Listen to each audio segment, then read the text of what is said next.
नमस्कार। अरुणाचल समाचार में आपका स्वागत है। मैं हूं मनोज कुमार शर्मा। आइए बुलेटिन में सबसे पहले देखते हैं मुख्य समाचार। प्रधानमंत्री नरेंद्र मोदी ने कोविड-19 महामारी की स्थिति और वैक्सीन की तैयारियों को लेकर की समीक्षा बैठक। देश भर में कोविड संक्रमण के मामलों में लगातार दर्ज की जा रही है कमी। अरुणाचल प्रदेश में कोविड से स्वस्थ होने की दर हुई 76% से अधिक।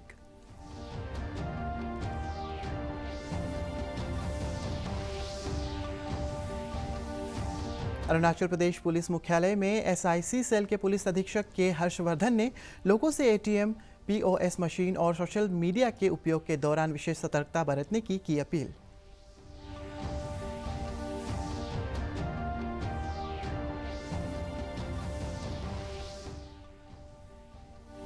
अरुणाचल प्रदेश राज्य आजीविका मिशन की सहायता से स्व सहायता समूह ताफरा गांव की महिलाओं ने सब्सिडी पर कृषि उपकरणों की खरीद कर फसलों के उत्पादन को बढ़ाने में दे रही है मदद। उपकरणों से समूहों को भी हो रही है आमदनी।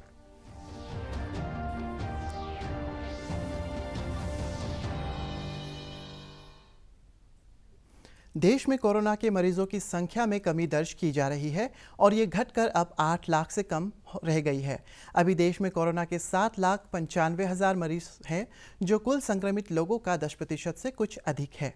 संक्रमण से ठीक होने वालों की दर 87% से अधिक हो गई है। अब तक 65,24,000 से अधिक लोग संक्रमण से ठीक हो चुके हैं। पिछले 24 घंटों के दौरान 70,000 से अधिक लोग ठीक हुए, जबकि 62,000 लोग संक्रमित हुए। देश में कोरोना से मरने वालों की दर 1.52% है। इस बीच प्रधानमंत्री ने आज देश में कोविड-19 महामारी की स्थिति और वैक्सीन की तैयारियों पर समीक्षा बैठक की। इस बैठक में केंद्रीय स्वास्थ्य मंत्री डॉक्टर हर्षवर्धन, प्रधानमंत्री के प्रधान सचिव, नीति आयोग के सदस्य और भारत सरकार के दूसरे विभागों के अधिकारी शामिल थे। बैठक के दौरान प्रधानमंत्री ने वैक्सीन वितरण प्रणाली विकसित करने का भी सुझाव दिया, ताकि लोगों के पास तेजी से वैक्सीन पहुंचाई जा सके। श्री मोदी ने त्योहारों के दौरान लोगों से सोशल डिस्टेंसिंग का पालन करने की भी अपील की।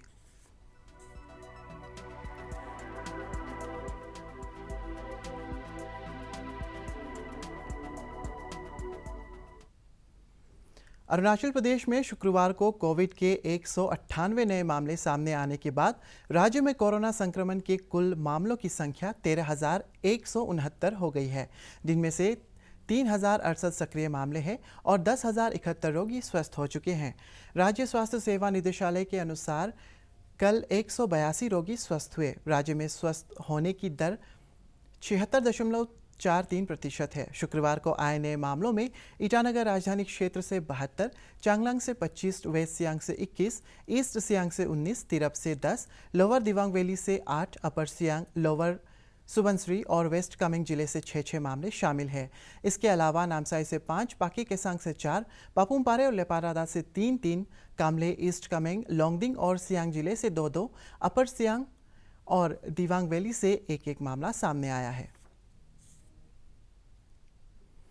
अरुणाचल प्रदेश पुलिस मुख्यालय से एसआईसी सेल के पुलिस अधीक्षक के हर्षवर्धन ने लोगों से एटीएम, पीओएस मशीन और सोशल मीडिया के उपयोग के दौरान विशेष सतर्कता बरतने की अपील की है। उन्होंने लोगों से किसी भी बैंकिंग सुविधा का लाभ उठाने या ऑनलाइन खरीदारी के लिए आधिकारिक वेबसाइट पर ही क्लिक करने का अनुरोध किया है और अपने एटीएम पासवर्ड और एटीएम पिन किसी के साथ भी शेयर न करने की अपील की है। जिससे कि लोगों को पैसे का नुकसान हो, उसके लिए ध्यान ये रखना है कि आप कभी भी अपने पर्सनल डिटेल नहीं रिवील कीजिए। इसमें कोई भी एक्सेप्शन नहीं है। ऐसा कोई स्थिति नहीं है जिसमें आपको कोई बैंक या क्रेडिट कार्ड कंपनी आपको फ़ोन करके आपके पर्सनल डिटेल मांगेगी। ऐसा कोई सिचुएशन नहीं है जहां आपको आपका ओटीपी फ़ोन पे बताना पड़ेगा। मतलब इस बात को बिल्कुल क्लियर कर लें कि आपको कभी भी नहीं, ऐसा कोई सिचुएशन नहीं आएगा। तो अगर आपसे कोई फ़ोन करके ओटीपी मांग रहा है, आपका पिन मांग रहा है या उस तरह की चीज़ें, तो वो नहीं बताना। दूसरा चीज़, जो कोई मैसेज आते हैं या कोई ईमेल आता है कि आपने कोई लॉटरी जीता है, आपका अकाउंट ब्लॉक होने वाला है, आप इस पर क्लिक कीजिए, अपना वेरीफाई कीजिए, अपना user name, password, mobile banking का इसमें एंटर कीजिए, वरना आपका अकाउंट ब्लॉक हो जाएगा। या आप एक लॉटरी जीते हैं, आप हमें रिप्लाई कीजिए। तो ये सभी चीज़ कोई भी ईमेल या मैसेज में लिंक पे क्लिक नहीं करना है। तो ये सब चीज़ का ध्यान रखते हुए अगर आपको बैंक से कॉन्टैक्ट करना है तो जो एटीएम या क्रेडिट कार्ड है उसके पीछे में एक नंबर लिखा रहता है, टोल फ्री नंबर, उस पर कॉल करें किसी तरह के बाकी नंबर जो मैसेज वगैरह में आते हैं उससे कॉन्टैक्ट ना करें। यहाँ 2 मेजर सिस्टम है मोबाइल फ़ोन के, एक एंड्रॉयड हो गया, एप्पल का iOS हो गया। दोनों के ऑथराइज्ड ऐप स्टोर्स हैं, प्ले स्टोर है एंड्रॉयड के केस में, ऐप स्टोर है iOS के केस में, उसमें से ही जो ऐप है वो डाउनलोड कीजिए। बाकी कोई मैसेज या मेल में से कोई लिंक क्लिक करके कोई चीज़ डाउनलोड नहीं करना चाहिए। अगर ये सावधानी बरतेंगे तो ये साइबर फ्रॉड का शिकार होने से बचेंगे। ये ऐसे राष्ट्रीय परीक्षा एजेंसी ने नीट एग्जाम का रिजल्ट जारी कर दिया है। इस परीक्षा में ओडिशा के शोएब आफ्ताब ने 720 में से 720 अंक लाकर टॉप किया है। इस साल कुल 13,67,000 अभ्यर्थी नीट परीक्षा में शामिल हुए थे, जिनमें से 7,71,500 अभ्यर्थी परीक्षा में सफल हुए हैं। सफल हुए छात्रों का प्रतिशत 56.44 है। वहीं दिल्ली की आकांक्षा सिंह भी 720 अंक हासिल कर दूसरे स्थान पर रही। इस साल त्रिपुरा के सबसे ज़्यादा उम्मीदवार उत्तीर्ण हुए हैं। इसके बाद दूसरे नंबर पर महाराष्ट्र है। केंद्रीय शिक्षा मंत्री रमेश पोखरियाल निशंक ने सफल हुए सभी अभ्यर्थियों को हार्दिक बधाई दी है। नीट परीक्षा के टॉपर शोएब आफ्ताब ने कहा है कि लॉकडाउन के दौरान पूरे समय का उपयोग पढ़ाई के लिए करने का सुखद परिणाम मिला है। अप्रैल 2018 से जब मैं आया था, अब तक मैं एक बार भी घर नहीं गया। मैंने जो अपने पापा मतलब मेरे मम्मी और मेरी बहन साथ रहते थे, मेरी छोटी बहन, और जो पापा रहते थे वो राउरकेला उड़ीसा में रहते। राष्ट्रीय आजीविका मिशन के तहत अरुणाचल प्रदेश स्टेट ग्रामीण आजीविका मिशन महिलाओं के सशक्तिकरण में महत्वपूर्ण योगदान दे रहा है। इसके तहत लोहित जिले के ताफरा गांव की स्व सहायता समूहों की महिलाओं ने कृषि विभाग से सब्सिडी पर खेती में काम आने वाले मशीनों की खरीद की है। ग्रामीण आजीविका मिशन के तहत इन समूहों को आर्थिक सहायता भी उपलब्ध कराई गई है। इससे स्व सहायता समूह खेती और किचन गार्डन के कार्य में सहयोग कर अतिरिक्त आय अर्जित कर रही है। अरुणाचल प्रदेश राज्य ग्रामीण आजीविका मिशन से जुड़ी स्व सहायता समूह की महिलाएं अपने अनुभव का आदान प्रदान कर एक तरफ जहां कृषि क्षेत्र में उत्पादन को बढ़ाने में योगदान दे रही है, वहीं इससे उन्हें आर्थिक रूप से मजबूत होने का अवसर भी मिल रहा है। तेजू की ब्लॉक मिशन मैनेजर दानी याकांग ने बताया है कि स्व सहायता समूह की महिलाओं को आत्मनिर्भर बनाने के लिए सरकार की विभिन्न योजनाओं के बारे में जानकारी दी जा रही है और उन्हें इसका लाभ उठाकर आगे बढ़ने के लिए प्रोत्साहित किया जाता है। दोस्तों को बुला के ग्रुप खोला है काबरू SSG बोल के, तो अभी हम लोग का 3 साल होने वाला है और अभी ग्रुप खोल के ये मदद मिला है कि इंटरेस्ट भी कम होता है ग्रुप में, सेविंग करके खुद का सेविंग करके खुद एक दूसरे का मदद करना है। जो पावर टिलर हम लोग को जो मिला है RSLM का अंदर जो ना हम SSG में है, तो वो लोग का थ्रू से हम लोग को ये पावर टिलर मिला है। क्या बोलते हैं, एग्रीकल्चर डिपार्टमेंट से लिया है, जो सब्सिडी में मिला है हम लोग को। और अभी जितना भी SSG है इससे काम कर रहा है, खेती बाड़ी जो भी छोटा मोटा किचन गार्डन वो सब में यूज़ में आ रहे हैं हम लोग। महिला किसान सशक्तिकरण परियोजना यहाँ पे हम उसके ऊपर काम कर रहे हैं, जिनमें हर एक फेडरेशन में कस्टम हायरिंग सेंटर खोला जाता है और इसमें हमारे तरफ से कुछ फाइनेंशियल असिस्टेंस दिया जाता है, जिसमें उन लोगों को जो एग्रीकल्चरल टूल्स इक्विपमेंट्स है वो प्रोक्यूर करना होता है। तो जैसे कि अभी यहाँ पे हमारा 4 फेडरेशन है, जो कि चंग्यारुया PLF और निंग जुम्पा PLF, रूने राने PLF और केबासातियाई PLF, उन लोगों ने टूल्स वगैरह खरीद चुके हैं। तो अभी ये कोरोना के समय में उन लोगों ने इसका जो मशीन है उसका इस्तेमाल किया है। जैसे कि अभी अपने अपने खेतों में, जैसे कि अभी उन लोग बाहर से अभी सामान नहीं मंगा सकते, तो अभी अपना ही कस्टम हायरिंग सेंटर से वो मशीन लेके वो लोग अपने खेतों में इस्तेमाल कर रहे हैं। जैसे कि उन लोगों को मकई का खेती करना हो गया, सोयाबीन का खेती करना हो गया, तो अभी उन लोग ने जैसे कि पावर टिलर लिया है, तो अभी उस पावर टिलर को लेके उन्होंने अपना खुद का खेती का प्लाउइंग वगैरह वो सब किया है। तो जिससे कि पहले जैसे कि उन लोग मैनुअली करते थे, लेकिन अभी मशीन के द्वारा उन लोगों का काम बहुत अच्छा से हुआ है, तो प्रोडक्शन भी ज़्यादा हुआ है। तो अभी मार्केट में भी वो लोग अपने प्रोडक्ट को बेच रहे हैं। तो इससे क्या हुआ कि उन लोगों का इनकम जनरेशन भी हुआ है। तो उन लोग अभी इसके कारण थोड़ा सा सेल्फ रिलायंस हो गए हैं, सेल्फ डिपेंडेंट हो गए हैं। राज्य भर में पशुओं को फुट एंड माउथ डिजीज से बचाव के लिए टीकाकरण अभियान चलाया जा रहा है। राज्य पशुपालन विभाग के संयुक्त निदेशक टी ताकू ने बताया है कि पशुओं का रजिस्ट्रेशन करने, पहचान टैग लगाने और टीकाकरण का कार्य आगामी 14 दिसंबर तक पूरा कर लिया जाएगा। उन्होंने कहा है कि राज्य में पशुपालन को बढ़ावा देने और पशुओं के स्वास्थ्य के क्षेत्र में कई महत्वपूर्ण कदम उठाए जा रहे हैं। श्री ताकू ने किसानों से अपने पशुओं का रजिस्ट्रेशन कराने के अलावा समय समय पर चलाए जाने वाले टीकाकरण अभियान का लाभ उठाने की अपील की है। गवर्नमेंट ऑफ इंडिया का हम लोग को डेट शेड्यूल दिया है कि ऑफ कोर्स ये अभी 15 से शुरू है, देन 14 दिसंबर तक 2 महीना में ये जितना वैक्सीनेशन है, ये ईयर टैगिंग, जितना रजिस्ट्रेशन सब कुछ करना है। और ये जो है होल डिस्ट्रिक्ट इंटर स्टेट में ये ऑलरेडी ईयर टैग वैक्सीन सब पहुंचा दिया गया है। और अभी फील्ड लेवल में उन लोग अभी वैक्सीनेशन आज से शुरू करेगा टिल 14 दिसंबर तक, तो 2 महीना में जैसे भी ख़त्म करना ही है। ये एक समस्या आ रहा है कि लाइफ स्टॉक को तो हम लोग जितना भी जैसे मैंने अभी स्टेट में जैसे हमारा मीटून है, गाय है, सीप, याक, जितना लाइफ स्टॉक है उसको वैक्सीनेशन तो करना ही है।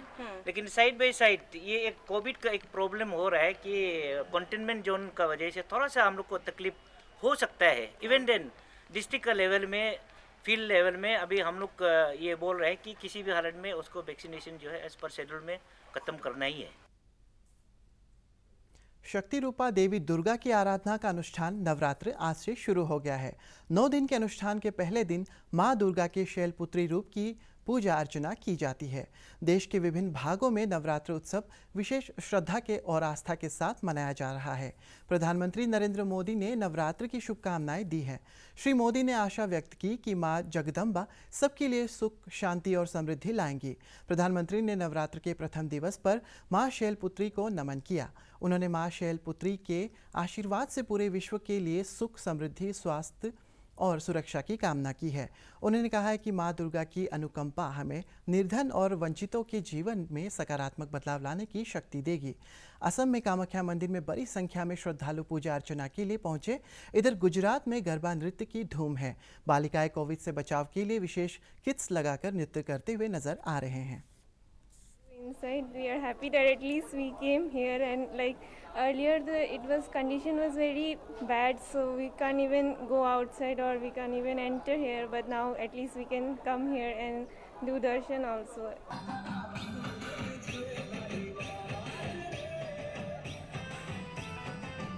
हाँ, यही खासियत है कि एक तो ये 100% प्रोटेक्शन है, कहीं से भी कोरोना होने का चांस नहीं है। दूसरा, इसमें पूरा आपको कवर होगा जो डिस्पोज हो सकता है, इनफैक्ट डांडिया स्टिक्स में, शू कवर में, ग्लव्स में, और हमने लेयरिंग वाला ड्रेस बनाया है जिससे गरबा खेलने में भी प्रॉब्लम नहीं होगी और कलरफुल भी होगा, और जब भी चाहो उसको आप डिस्पोज कर सकते हो। खासियत ये है कि बहुत इकोनॉमिक है, अगर कोई मिडिल क्लास फैमिली वाला ख़रीदना चाहे तो वो ईजिली ख़रीद सकता है। ये हमें ऐसा मैसेज देना चाहते हैं कि ये पहन के भी हम गरबा खेल सकते हैं इस कोरोना में भी।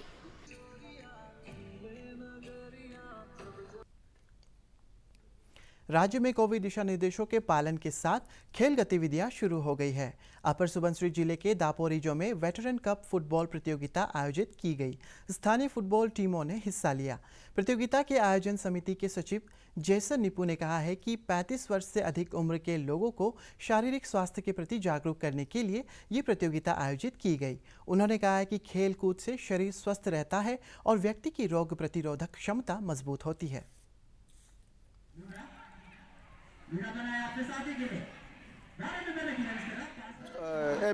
जो ऑब्जेक्टिव है जो इस टूर्नामेंट को लॉन्च करने का कि हम लोग फिजिकल फिटनेस के लिए है, क्योंकि अब तो 35 इयर्स का बाद में सभी अपना अपना प्रोफेशनल में इतना बिजी हो जाता है, तो उनके लिए हम लोग चाहते हैं कि वो अपना हेल्थ को आगे मेंटेन करें।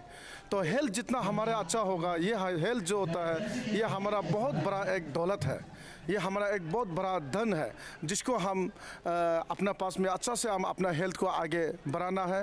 तब जाकर उसके लिए हम लोग को फिजिकल एक्सरसाइज का ज़रूरी है, इसलिए ये टूर्नामेंट का मोटिव्स तो यही है। तो मैं चाहता हूँ कि जितना भी जो 35 ईयर्स से लेके उम्र का जो आदमी लोग है, वो लोग जो फुटबॉल लवर्स है, वो लोग फुटबॉल के जरिए अपना फिजिकल फिटनेस करा सकता है। भारतीय रेल ने आगामी त्योहारों के दौरान होने वाली यात्रियों की भीड़ से निपटने के लिए 30 नवंबर तक 416 विशेष ट्रेनें चलाने का फैसला किया है। रेलवे बोर्ड के चेयरमैन विनोद कुमार यादव ने बताया है कि रेल की बोगियों में स्लीपर कोच की संख्या में कमी नहीं होगी और रेल की बोगियों में साधारण स्लीपर कोच खत्म नहीं किया जाएगा। उन्होंने कहा कि कोरोना के महामारी के दौरान मांग के अनुसार कृषि उत्पादों की धुलाई के लिए ट्रेन उपलब्ध कराई जा रही है और किसानों को फल और सब्जियों की धुलाई पर 50% सब्सिडी देने का प्रावधान किया गया है।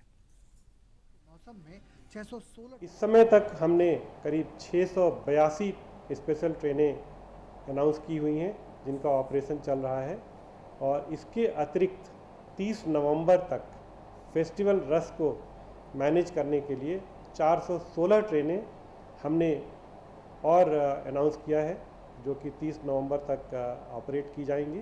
किसान भाई हैं जो फल और सब्जी पैदा कर रहे हैं उनको अपने फल और सब्जी को एक तरह से सब्सिडाइज रेट पे ट्रांसपोर्ट करना संभव होगा।